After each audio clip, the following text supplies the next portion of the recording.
I'm David Kerr and you are watching Shalom World News. Here's your latest news headlines from around the globe. 5 people have been arrested following a protest in California, which resulted in the vandalism and toppling of a statue of the 18th century Franciscan missionary Saint Junipero Serra.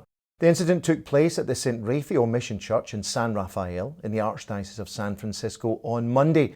What began as a peaceful protest quickly became violent, resulting in the desecration and vandalism of the statue. Local prelate Archbishop Salvatore Cordileone said that such behaviour has no place in a civilized society. He added that the Catholic community cannot allow a small unelected group of lawbreakers to decide what sacred symbols Catholics display and use to foster their faith. Monday's incident is but the latest in a series of similar attacks upon statues of St. Junipero across California in recent months. His critics accuse him of having oppressed Native Americans. That's a charge, though, that his defenders, including Archbishop Cordileone, strenuously deny. Staying in the United States, and the Catholic community in the South Carolinian city of Conway have been offering prayers for the repose of the soul of a young Catholic police officer killed in the line of duty. 23-year-old Jacob Hancher was fatally shot as he responded to a domestic incident on the night of October the 3rd in the nearby city of Myrtle Beach. The city's police department say Officer Hancher's bravery under fire saved innocent lives from being lost. His Requiem Mass took place on Friday, October the 9th at the parish of St James in Conway.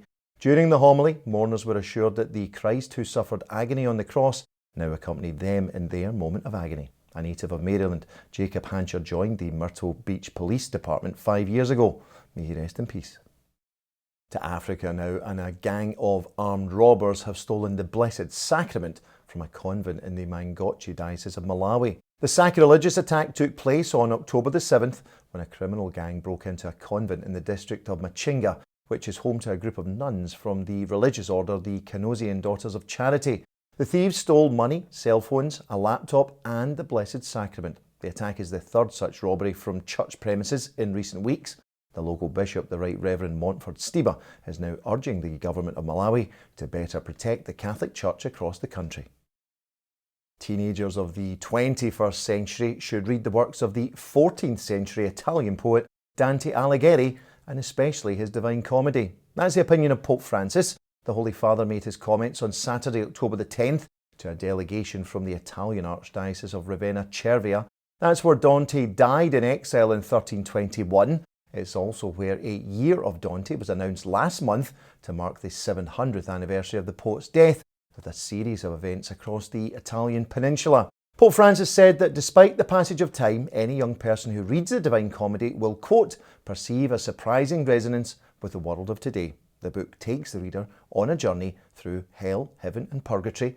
In its pages, said Pope Francis, Dante still invites the modern reader to rediscover, quote, the lost or unclear meaning of our human journey. The people of Poland are being urged to pray the Holy Rosary this week for the protection of human life from conception to natural death. The call comes from Bishop Wiesław Śmigiel of Torun. He is the chairman of the Family Affairs Council of the Polish Bishops' Conference. Bishop Śmigiel specifically wants Poles to ask for the heavenly intercession of their compatriot Pope St. John Paul II, whom he describes as a persistent and courageous advocate of the sanctity of life.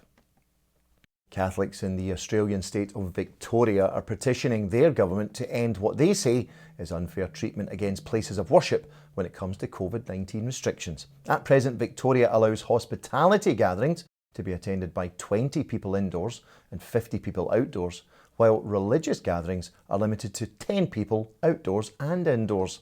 This, say the petitioners, is unfair. The online petition was signed by approximately 10,000 people in 2 weeks and was submitted to Victoria's Premier Daniel Andrews on October the 13th. And finally, the US Postal Service has chosen a South American image of the Madonna and Child to grace its traditional Christmas stamp for 2020. Here's the stamp.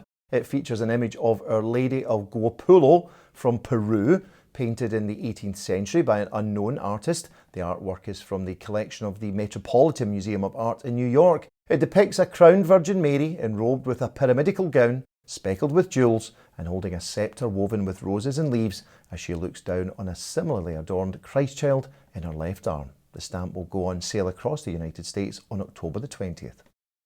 That's all for now. Do join me next time for some more news headlines from around the globe. Until then, may God bless you. Shalom.